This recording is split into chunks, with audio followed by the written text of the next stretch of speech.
Gracias, Señor, porque nos podemos acercar y expresar delante de ti lo que somos,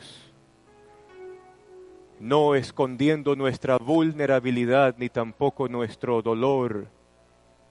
Tú conoces lo íntimo de nuestros pensamientos, conoces tú, Señor, lo que aflige el corazón. Nadie como tú para entendernos mejor. Presentamos a ti lo que somos, pedimos de ti tu fortaleza, sabiendo que tú eres el Señor fiel y verdadero, que se muestra como nuestro socorro, como nuestra ayuda, como nuestro alto refugio, como nuestro lugar alto en medio de las tormentas. Gracias por ello. Gracias, Señor, porque nos podemos reunir con libertad a adorarte a ti, a meditar en cuanto a ti y tus caminos. Y anhelamos, Señor, que en esta mañana nos bendigas. Nos conceda, Señor, ese regalo especial de disfrutar de tu presencia, de tu compañía en medio nuestro y de sabernos y sentirnos seguros porque tú estás con nosotros. En este tiempo, Señor, de estudio de tu palabra, anhelamos tu dirección, tu ayuda, tu sabiduría, que no vengamos el día domingo solo por cumplir o porque estemos acostumbrados a un rito de una vez por semana venir a reunirnos con los santos, sino, Señor, que sea un encuentro personal con tu palabra, donde tú, Señor, forjes la imagen de Cristo Jesús, el Hijo, en nuestros corazones y nos permitas entender un poco más de tu propósito para nuestras vidas. Te damos gracias por todo, Señor, en el nombre de Jesús. Amén. Amén. Tome asiento. Que el Señor le bendiga. Buenos días.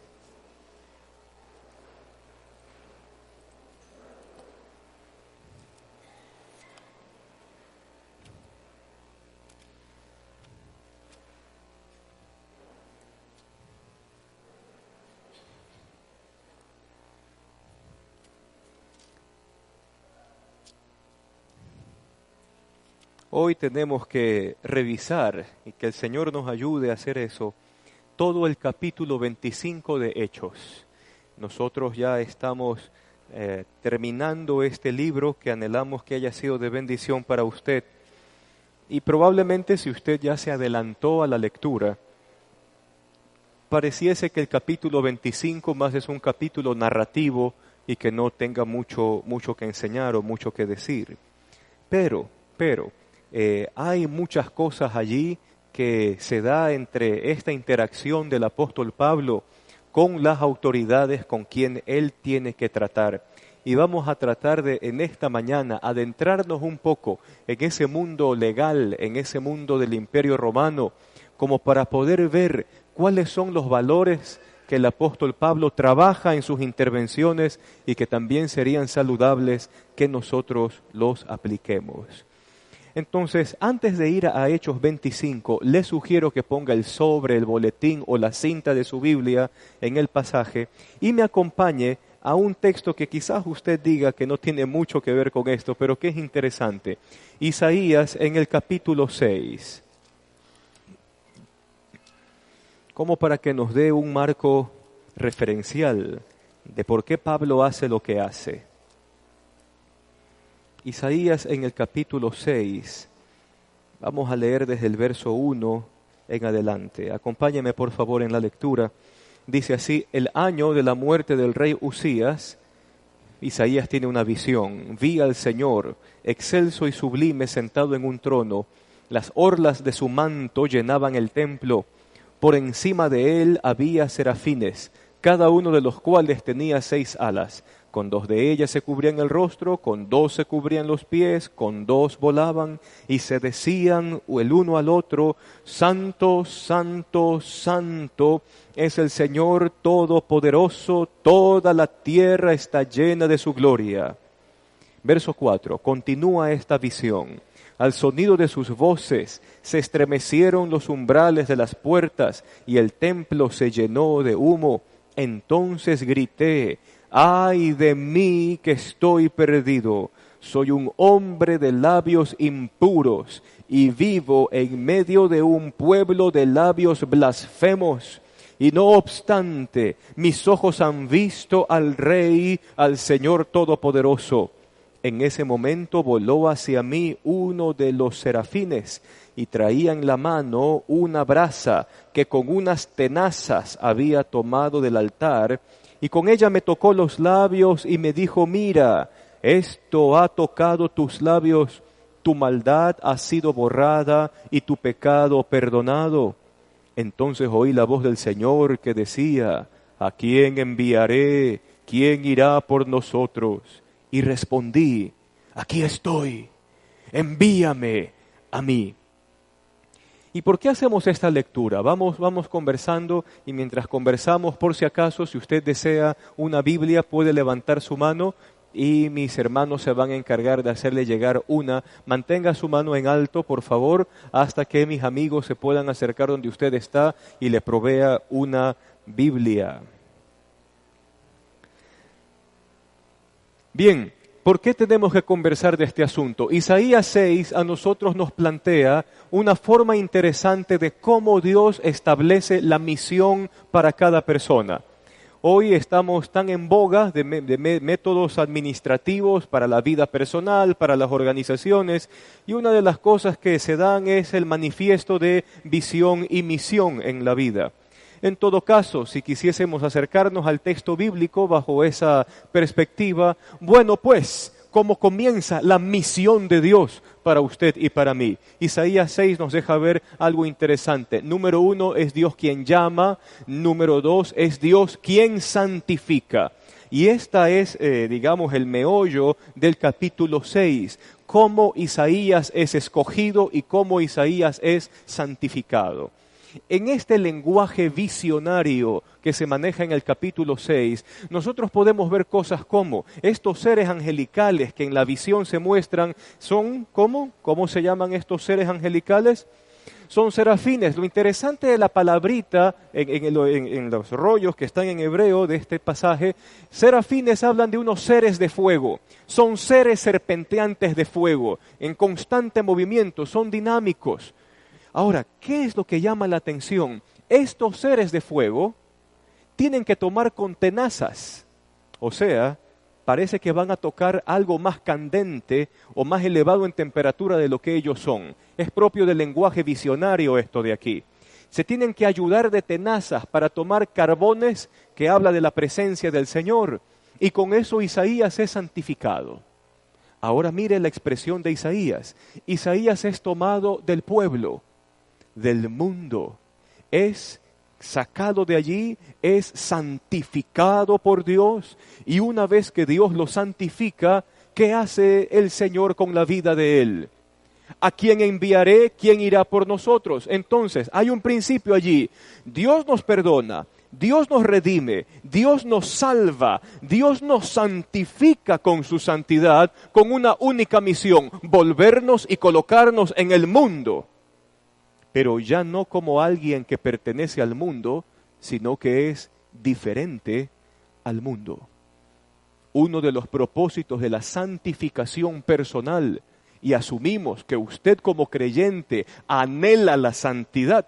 La Escritura habla que sin santidad nadie contempla o nadie verá al Señor. Así que la santidad para el creyente se convierte en objetivo de su vida. Pero en todo caso, Dios santifica, hace santa a la persona con el fin de ponerlo nuevamente en el mundo, para que en el mundo haga la obra de Dios. No existe santificación sin misión. ¿Cuál es la misión aquí? Que el mundo conozca quién es el Señor y qué es lo que Él hace. A Pablo le ha pasado lo mismo.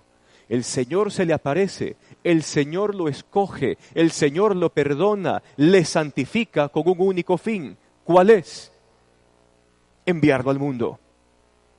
Entonces, la iglesia no es un club social. La iglesia es un agente dinámico que se mueve y que Dios lo pone en el mundo para que el mundo sea permeado por la santidad que irradia la iglesia de Cristo. Usted es la iglesia, usted es un santo de Dios por la obra de Cristo en la cruz, usted es enviado, quiera o no. usted es enviado. Isaías 25 tiene que ver con ese envío de Dios, de alguien a quien Él ha santificado y perdonado. Volvamos otra vez al libro de Hechos. Esto era manera de introducción como para calentar un poquito las neuronas. Entonces vemos en el capítulo 25, mire esto, 3 días después de llegar a la provincia, Festo subió de Cesarea a Jerusalén. Entonces los jefes de los sacerdotes y los dirigentes de los judíos presentaron sus acusaciones contra Pablo. Insistentemente le pidieron a Festo que les hiciera el favor de trasladar a Pablo a Jerusalén. Y comenta Lucas, y lo cierto es que ellos estaban preparando una emboscada para matarlo en el camino. Cosa que nos llama la atención aquí. Pablo ya está llegando a estas autoridades importantes. Festo como autoridad civil romana, y ya están los jefes de los sacerdotes. Pablo, fíjese cómo Dios lo ha ido llevando, desde las multitudes, desde las plazas, desde la gente. Ahora Dios coloca a Pablo ¿en qué círculos? Autoridades civiles y autoridades religiosas. Mis amados, cuando usted recibe algún tipo de promoción en el trabajo, o usted lo ascienden, o tiene alguna gerencia, no vea ese ascenso como algo que usted por su propia labor se merece. Es Dios quien lo promueve. ¿Con qué único fin? Con el fin de que usted y yo, en esas esferas, podamos dar testimonio de aquel que nos llamó. Es la única cosa que en sí vale la pena. Así que, si usted va ascendiendo, y ojo que lo pongo entre comillas, porque el mejor ascenso que usted y yo podamos recibir es que nuestra vida se haga conforme a la imagen de Cristo. El resto es nada. Pero en medio de estos ascensos que usted logre tener en su vida personal, la única razón de ello es que Dios lo coloca allí para que usted dé testimonio de quien lo llamó. Y nada más. Trabaje, gane su dinero, mantenga a su familia, pero tenga siempre presente que es Dios quien gesta ese ascenso. Pablo se está codeando con esta gente, ¿no? Y mire lo que Lucas comenta, ellos estaban preparando una emboscada, ¿para qué? Para matarlo en el camino. Ahora, Pablo no rechaza esto. Bien o mal que lo hayan tratado, él no rechaza esto. Él tiene bien clara la película. Y por favor acompáñeme a Romanos 15, porque hay que revisar cuál era la opinión de Pablo con respecto de sí mismo.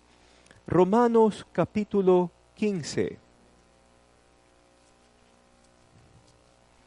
Es increíble, y usted no sabe lo hermoso que es escuchar las páginas de la Biblia como ruido cuando uno busca los textos. Qué lindo es escuchar a la congregación así. Romanos 15, llegó. Verso 19. Dice, mediante poderosas señales y milagros por el poder del Espíritu de Dios. Así que habiendo comenzado en Jerusalén, ¿qué dice Pablo? He completado la proclamación del Evangelio de Cristo por todas partes hasta la región de Iliria, uno de los puntos más lejanos del imperio. ¿Cuál era el propósito de Pablo? Llenarlo todo. Fíjese lo que dice el verso 20. En efecto, mi propósito ha sido predicar el Evangelio donde Cristo no sea conocido, para no edificar sobre fundamento ajeno. ¿Qué anhelaba entonces el apóstol Pablo? Llenarlo todo. Llenarlo todo. Todas las esferas donde Dios le permita ir, entrar, pertenecer o inclusive ser juzgado por ellas, tenían un solo propósito. ¿Y cuál es? Anunciar a Cristo. Anunciar al que le salvó, al que le perdonó, al que le santificó. No existe manera de entender la salvación o la santificación sin el concepto de misión. La misión va de la mano. Y usted no puede esperar, porque ese es uno de nuestros paradigmas. Nosotros pensamos que trabajo misionero es cuando enviamos a alguien a la India, allá que vea qué es lo que hace con su vida, ¿no? Muchas iglesias, esto es un chiste un poquito oscuro, muchas iglesias suelen enviar a veces de misioneros a los que no quieren tener dentro de la congregación, ¿no? Allá que vean qué hacen con él las otras naciones. Pero en todo caso, nuestra mente piensa que misión es cruzar el charco, ya sea el Atlántico o cruce el Pacífico, váyase a alguna tribu perdida y haga misión. Pero el asunto está en que misión la tenemos todos. No es necesario que usted cruce el océano.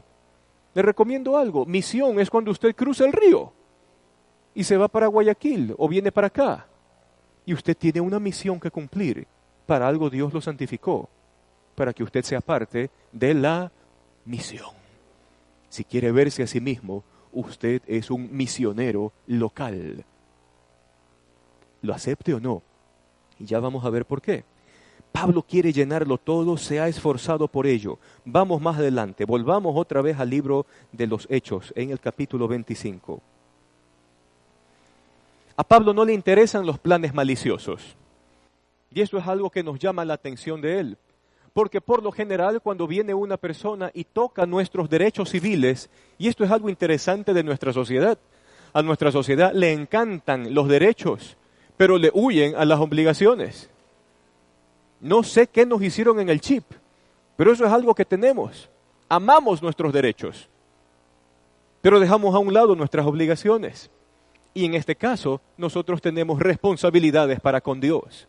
En todo caso, a Pablo no le interesa qué es lo que vayan a hacer con su propia vida. A Pablo no le interesa si sus derechos civiles son respetados o no. Porque para Pablo, ¿qué es lo más importante? Llenarlo todo. La misión de Dios para él. Vamos más adelante con esto. Verso 4. Festo respondió, Pablo está preso en Cesarea. Yo mismo partiré en breve para allá. Que vayan conmigo algunos de los dirigentes de ustedes y formulen en Cesarea sus acusaciones contra él, si es que ha hecho algo malo. Después de pasar entre los judíos unos 8 o 10 días, Festo bajó a Cesarea y al día siguiente convocó al tribunal y mandó que le trajeran a Pablo. Cuando éste se presentó, los judíos que habían bajado de Jerusalén lo rodearon, formulando contra él muchas acusaciones graves que no podían probar. Pablo se defendía. No he cometido ninguna falta, ni contra la ley de los judíos, ni contra el templo, ni contra el emperador. Pero Festo, queriendo congraciarse con los judíos, hay mucho político que es así, ¿verdad?, le preguntó, ¿estás dispuesto a subir a Jerusalén para ser juzgado allí ante mí? Y Pablo contestó, ya estoy ante el tribunal del emperador, por la autoridad romana que reposaba sobre el otro, ¿no? Que es donde se me debe juzgar. No les he hecho ningún agravio a los judíos, como usted sabe muy bien, y si soy culpable de haber hecho algo que merezca la muerte, ¿qué dice Pablo? No me niego a morir. Pero si son ciertas las acusaciones que estos judíos formulan contra mí, nadie tiene el derecho de entregarme a ellos para complacerlos. Apelo al emperador. Y después de consultar con sus asesores, Festo declaró, has apelado al emperador irás. Muy bien, entonces entendiendo un poco el pasaje, número 1, ¿Pablo le teme a la muerte? No. Entonces sería necio pensar de que él está haciendo uso de sus derechos civiles para salvaguardar su propia vida.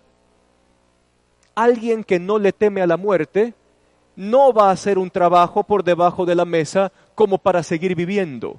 ¿Sí me hago entender? ¿Me hago o no me hago entender? Ok, me hago entender. ¿Qué pasa con Pablo? Oh, es que hay algo interesante con él. Pablo no se queda en las medias tintas. Pablo anhela llegar a la cabeza de todo el imperio. Y si la cárcel, la pérdida de sus derechos y el estar metido en un juicio civil a él le permiten llegar al emperador, lo hace porque existe un sentido de misión. No se le teme a la muerte. Y en todo caso, los derechos civiles a los cuales Pablo hace mención aquí, los usa únicamente para cumplir ¿qué cosa? La misión. Nada más. Ahora, hay algo interesante que demostrar en este pasaje. Si bien Pablo, ¿qué clase de testimonio tiene delante de la sociedad? Cuénteme. Él mismo lo dice aquí, lo leyó. No he dicho nada en contra de quién. Ni del templo, ni del emperador, ni de los judíos. No tengo nada contra nadie. Y entonces aquí viene una cosa. Cuando nosotros hablamos de misión, si bien el testimonio personal es importante, y usted probablemente quiera ser un predicador silente, o sea, que usted sea de estos que digan, el testimonio es lo que habla, pues sabe que bíblicamente las dos cosas van de la mano. Testimonio y la proclamación verbal. No existe otra forma de anunciar el Evangelio. Tan es así de que en el texto bíblico, cada vez que se usa esta palabrita proclamación, la palabrita griega tiene que ver con la exposición verbal, la declamación, la exposición explicada de las cosas. Entonces no es cuestión de decir, yo con mi testimonio lo hago todo. Usted necesita de ambas cosas. Usted necesita su testimonio, la forma en cómo usted se conduce en la vida, y al mismo tiempo usted necesita la proclamación verbal. ¿Por qué, mis amados? Porque la Escritura mismo enseña que la fe viene por el oír, y el oír la palabra de Dios. Entonces, la Escritura no habla acerca de que si usted se conduce bien, solamente eso va a generar fe en el otro. Eso es una proclamación incompleta. La proclamación completa, vuelvo y repito, se da cuando su testimonio personal se une con la proclamación del Evangelio de Dios. Anunciar el mensaje. ¿Para qué Dios lo tiene a usted donde lo tiene? Para que su testimonio hable del que lo llamó y para que usted también hable del que lo llamó, perdonó y santificó. Si usted ve la carta de Pablo aquí, es una carta nítida. No he dicho nada en contra de toda esta gente. Pero vamos al siguiente bloque. Dice, pasados algunos días, verso 13, el rey Agripa y Berenice llegaron a Cesarea para saludar a Festo. Y como se entretuvieron allí varios días, Festo le presentó al rey el caso de Pablo. Entonces le dijo, mira, aquí hay un hombre que Félix dejó preso. Cuando fui a Jerusalén, los jefes de los sacerdotes y los ancianos de los judíos presentaron acusaciones contra él y exigieron que se le condenara. Le respondí que no es costumbre de los romanos entregar a ninguna persona sin antes concederle al acusado un careo con sus acusadores y darle la oportunidad de defenderse de los cargos. Cuando acudieron a mí, no dilaté el caso, sino que convoqué al tribunal el día siguiente y mandé traer a este hombre. Y al levantarse para hablar, sus acusadores no alegaron en su contra ninguno de los delitos que yo había supuesto. Más bien, tenían contra él algunas cuestiones tocantes a su propia religión y sobre un tal Jesús, ya muerto, que Pablo sostiene que está vivo. Yo no sabía cómo investigar tales cuestiones, así que le pregunté si estaba dispuesto a ir a Jerusalén para ser juzgado allí con respecto a esos cargos. Pero como Pablo apeló para que se le reservara el fallo al emperador, ordené que quedara detenido hasta ser remitido ¿a dónde? A Roma. Entonces mire esto, comprobado. Pablo tiene una hoja de testimonio nítida. Pero, ¿qué más hacía Pablo? Según lo que acaba de relatar aquí Festo. Hablaba de Jesús constantemente. ¿Y qué temas hablaba de Jesús? De que Él había muerto. ¿Y qué otra cosa? Y que había resucitado. dos cosas centrales en la anunciación del Evangelio. Hay perdón de pecados, salvación y santificación, porque el Verbo se hizo carne y ha muerto por nosotros. Hay esperanza de vida eterna porque resucitó de entre los muertos. Y ahora espérese un ratito. El apóstol Pablo no tiene vergüenza de hablar de estos temas con esas autoridades romanas, paganas, que tienen otro credo, que tienen otra religión mitológica, pero religión al mismo tiempo. Y sucede que en ocasiones ustedes y yo hemos callado por efectos del qué dirán. ¿Y qué si saben que yo sigo a Jesús? ¿Y qué si saben que soy un discípulo? Mejor manejemos las cosas en términos generales, ¿verdad? Ah, sí, yo creo en Dios. ¿Cuál? Ah, sí, Dios es bueno. ¿En serio? ¿Cuál? Y si usted se da cuenta, nuestro medio es un poquito contradictorio. Porque si usted habla de Dios, la gente lo recibe bien. Pero si usted comienza a hablar de Jesús, de su muerte, de su resurrección, de lo que Él ahora anhela de nuestras vidas, de la santificación, que es parte de la vida cristiana, usted en la gente va a encontrar resistencia. Yo tengo mi religión, ok. El problema está en que nosotros condicionamos el mensaje, a veces por efectos del qué dirán, o de la vergüenza, si es que hubiese, que eso pudiese acarrear. Pablo no ha tenido miedo de hablar del crucificado y resucitado ante cualquier esfera. ¿Cómo le va a usted o a mí con ello? Su testimonio, ¿cómo está? Su testimonio en los negocios, ¿cómo está? Su testimonio en su vida familiar, ¿cómo está? Y aun si usted me dijese que eso está bien y que eso es nítido, como Pablo se presenta a sí mismo, le haría la pregunta, ¿cómo está la predicación suya de la verdad de Cristo? No es solo lo que usted hace con su testimonio, es también la palabra que sale de su boca, que tienen que ser las palabras mismas de Dios. Eso, el Evangelio hablado, la palabra dicha, es aquello que genera fe en el corazón de quienes la reciben. Sigamos más adelante. Mire las consideraciones de Pablo, no, segunda a Timoteo, acompáñeme allá. Esta es una carta personal y hay que ver un poquito cómo siente Pablo la cosa. Segunda a Timoteo.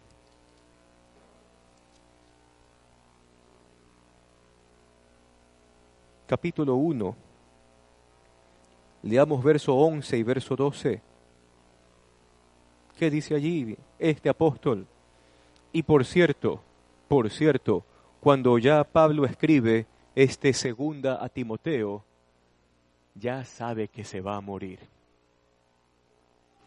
Ya se presentó ante Nerón, probablemente ya dictaminaron la pena de muerte, el hombre sabe la que le espera.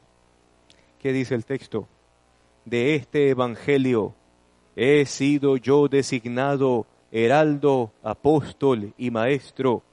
Verso 12, por ese motivo, Timoteo, padezco estos sufrimientos, pero no me avergüenzo, porque yo sé en quién he creído y estoy seguro de que tiene el poder para guardar hasta aquel día lo que le he confiado.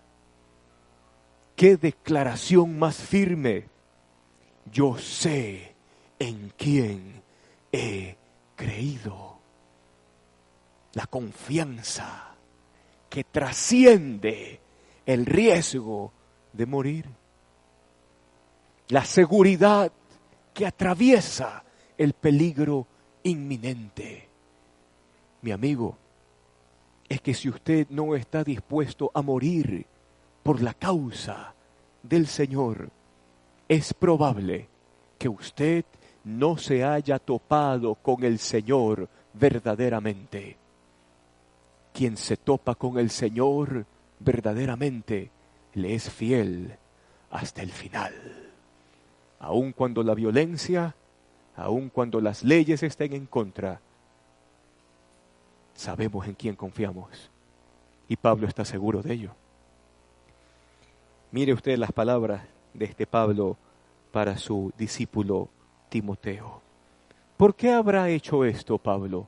Muy aparte de su encuentro personal con Jesús, de la misma forma en que le aconteció a Isaías cuando se topó con el Señor, pues hay palabras del mismo Cristo que tienen que ver con este asunto.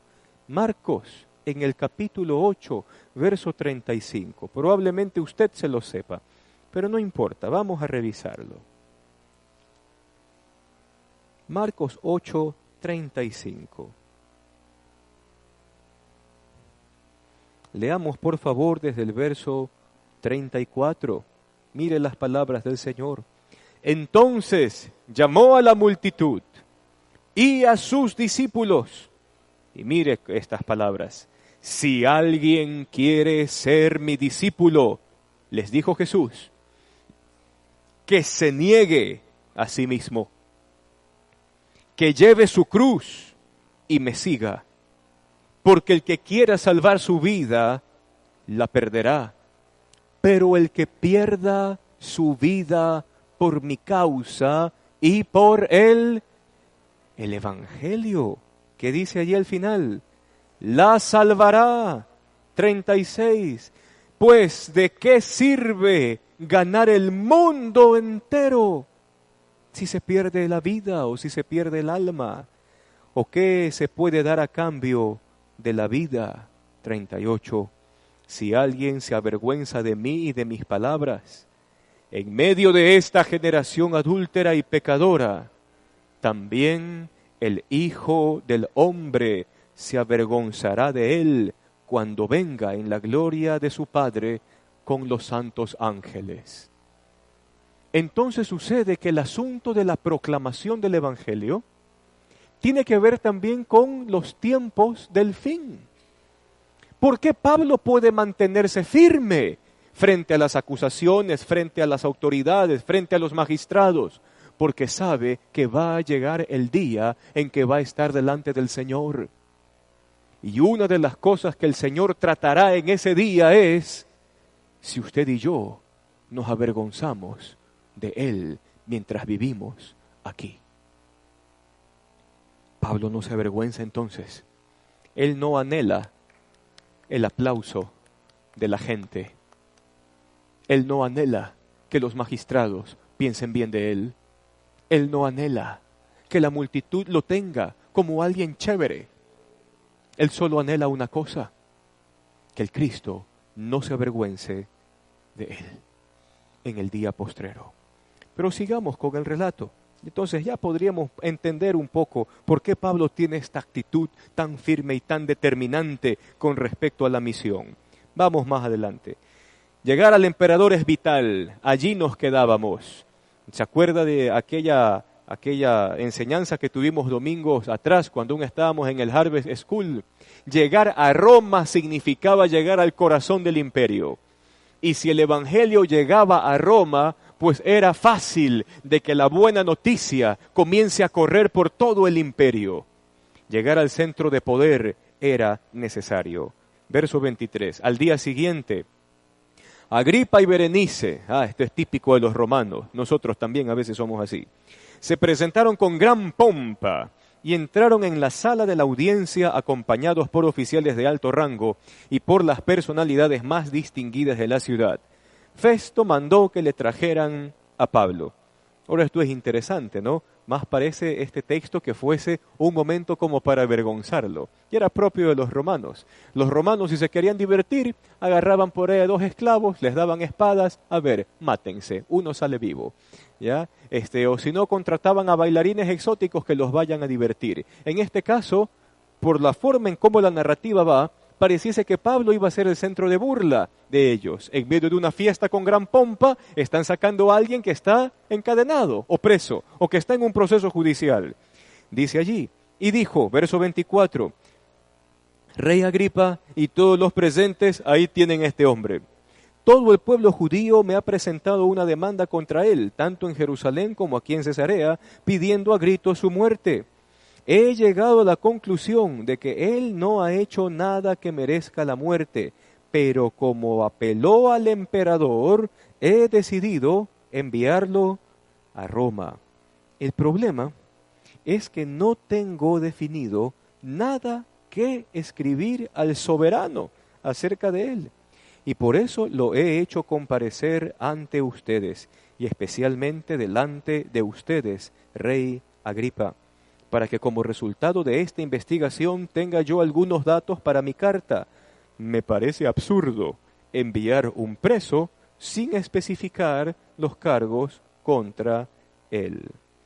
Cuando usted estudie el capítulo 26 el próximo domingo, se dará cuenta de que Pablo volverá a repetir el mensaje del Evangelio delante de toda esta gente. ¿Qué es lo irónico aquí? ¿Qué es lo irónico del pasaje? De que no hay acusación formal. No hay acusación formal. No existe ninguna cosa que presentar en su contra. Y es tan así de que hasta consideran absurdo presentarlo ¿ante quién? Ante el César. Pero Pablo ya se había ganado algo a su favor. ¿Cuál era? Que lo iban a presentar delante de el emperador. Y sería bueno de preguntarnos nosotros, ¿en qué términos cree usted que el apóstol Pablo haya hablado del evangelio delante de Nerón, que era el emperador de la época? ¿En qué términos usted cree que le habrá